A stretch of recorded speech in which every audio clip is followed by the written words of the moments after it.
Breaking news in the Bronx. This is Bronx Fan Central. Hey, Yankees fans.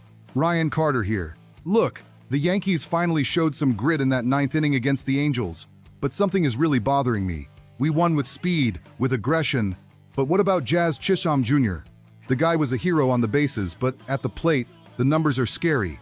Is he lost, or is he the kind of chaos we actually need? Let's get straight to the point. What's going on with Jazz?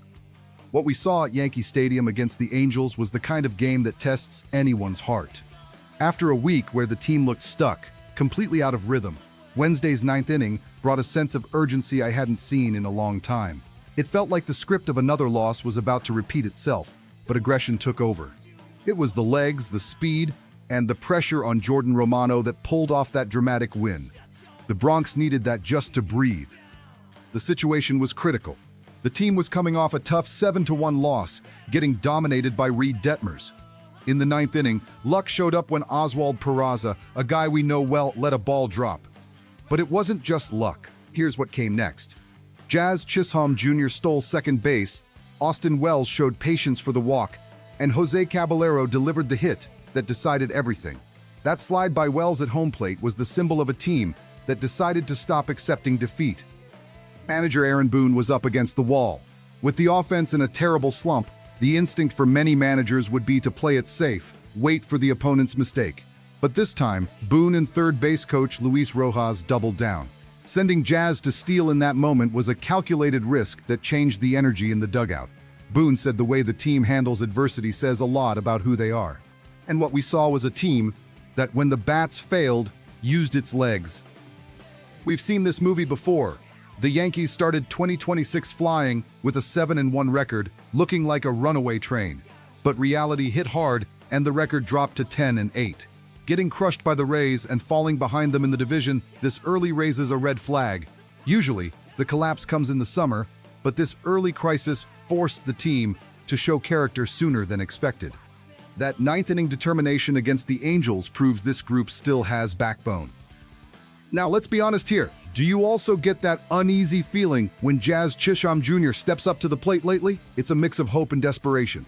We want him to explode, to see that electrifying style, but it feels like his timing has disappeared. The win hides a lot, but anyone watching every game knows the offense is far from fixed. Aaron Judge is heating up, trying to carry the load, but he can't do it alone. The aggressiveness on the bases sealed the win, but the underlying numbers are concerning. The Yankees' offense has been the Achilles' heel. Giancarlo Stanton, after a first week that got everyone excited, has gone back to being inconsistent. And when we look at quality of contact metrics, the team is struggling to put the ball in play with authority.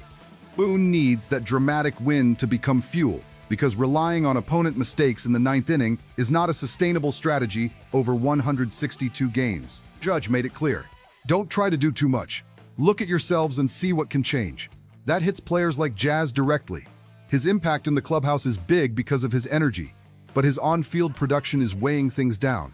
If the clubhouse embraces a win-by means necessary mindset, even while playing poorly, the group gets stronger. But if individual pieces don't click, the pressure on the pitching staff will become unbearable very soon. Here's where I come in with my real opinion. Jazz Chisholm Jr. is, right now, the biggest enigma on this roster.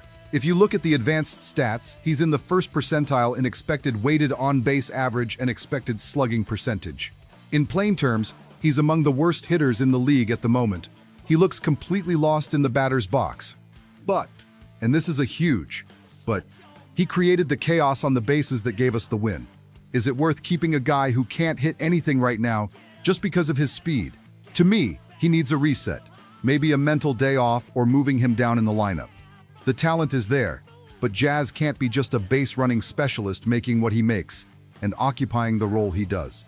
He's a hero today, but if he doesn't wake up at the plate, he'll quickly turn into the villain of productivity. So here's the question for you.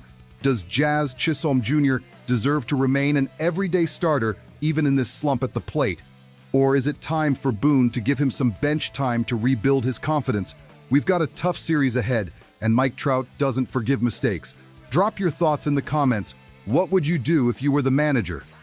If you want to support the channel and keep Ryan Carter's analysis going, The link is in the description. Thanks, fans. See you next game.